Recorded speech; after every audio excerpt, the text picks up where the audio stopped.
তো হ্যালো, আসসালামু আলাইকুম গাইস, কেমন আছেন সবাই? আশা করি সকলেই ভালো আছেন। তো আপনাদের দোয়া আমিও ভালো আছি। নতুন একটা ব্লগ আপনাদের স্বাগতম। তো আজকে দেখাবো যে কালকে হচ্ছে আমাদের বিল্ডিংয়ের ফ্লোর ঢালাই দিবে। তার জন্য আজকে দেখেন এই যে এখানে কিন্তু রড দিয়ে আর কি করতেছে আর কি, ফ্লোর ঢালাই দিবে। তার জন্য এখানে কাগজ বিছাইছে, তারপরে এই যে রড দিছে। আর এই যে দেখেন, আর এই যে এটাও কিন্তু ঢালাই দিবে।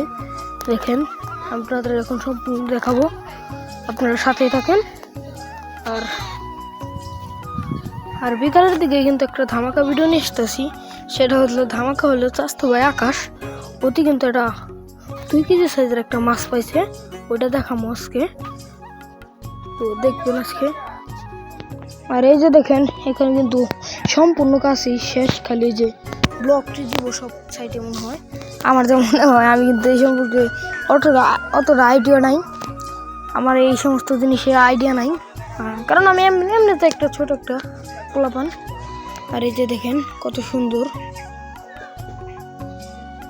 আর কালকে কিন্তু এটার সম্পূর্ণ ভিডিও দেবো আপনাদের, একবারে সকাল থেকে এটার ভিতরে কী করবে এবং কি বিকালে কী করবে, এটা সম্পূর্ণ ভিডিও দেবো কালকে।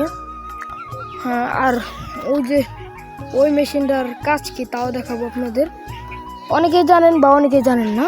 ওই মেশিনটার কাজ হচ্ছে ওই মেশিনটার খোয়াটা ভালো করে খোয়া ও সিমেন্ট বালু কিছু মিক্স করে ওটা চালানোর পর ওটা তেল দিয়ে চলে। এই যে দেখেন অনেক সুন্দর কিন্তু। আর আমি কিন্তু এখন নামও গোসল করুন, আমাদের আঞ্চলিক ভাষায় এটা বলে গোসল করো। আর আমি কিন্তু চলে এসেছি এই যে। আর আমি কিন্তু এখন মোটরটা নিব, এই মোটরটা নিচ্ছি। আর আপনাদের আঞ্চলিক ভাষায় গোসলকে কী কয় আপনারা অবশ্যই কমেন্টে বলে যাবেন, নাহলে আমি কিন্তু একটু ফোন খারাপ করবো। আর এখন কিন্তু আমি চলে এসেছি, আমি যে জায়গাটায় গোসল করবো, কারণ এখন আমাদের বিল্ডিং কাজ চলতেছে। এখন জায়গাটা মূলত শর্ট কিন্তু আমাদের এই জায়গাটা আমাদের জায়গায় এখন প্রবলেম হচ্ছে, কোথায় নাবো কোথায় কী করবো তাও করছি। এখানেই নাবো, এখানে মোটরটা সেট করছি, কয়েকদিন আগে ওখানে ছিল, এখন এখানে মোটরটা সেট করছি। এই যে দেখেন পলিথিনটা ছিল, পলিথিনটা খুলেছি। আর এই যে মোটর পাইপটা নিয়েছি।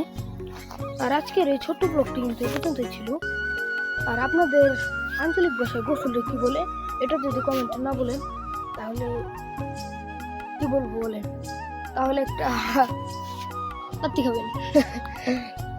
মজা করলাম। আপনাদের আঞ্চলিক ভাষায় গোসলটা কী বলে অবশ্যই বলে যাবেন কমেন্টে, না বললে কিন্তু আমি মন খারাপ করবো। আসসালামু আলাইকুম, সবাই ভালো থাকবেন, সুস্থ থাকবেন। আর বিকালে আরেকটা ব্লগ নিয়ে আসতেছি। আসসালামু আলাইকুম, আল্লাহ হাফেজ সবাইকে।